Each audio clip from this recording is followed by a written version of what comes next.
and those jobs went away, and they're starting to come back, not nearly as quickly as we would like, but they're starting to come back. And so we ended up, our ridership dropped initially about 50% in the bus system and almost 80% in Via Trans, because so many of the destinations that Via Trans people went to, aside from like a personal trip to the doctor, workshops, jobs, were completely shut down.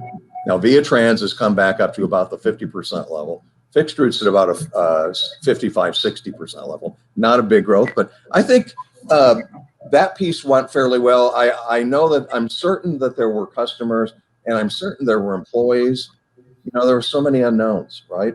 Yeah. And the bus operator get on the bus and have 100 people passing by every day, which is one of the reasons that we stopped collecting fares for a period of time and had people board the back bus. And so while we were trying to figure out how can we help this situation, we ended up putting a shower curtain in effect. And now, wow.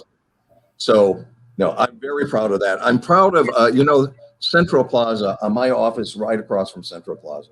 It is highly functioning. Over 1 million people a year board at that location. Of our 10 busiest stops in the system, 3 of them are on the plaza. So we really have kind of transformed the system a bit. We've reduced the amount of activity in downtown. Downtown will always have a lot of activity, but we've reduced that. But I think the other thing I'm proud of is that's a wonderful addition to the neighborhood and the community. It was so well done. I credit my first chair, Henry Munoz, for giving Via the latitude or the permission to do something more than just stick 4 shelters on a corner. He said, no, this can be a catalytic to a community. And we're hoping it is, because I'll talk later perhaps about the Scobie building. I'm very proud of the fact that we got $10 million of support from City Council, which is not super simple.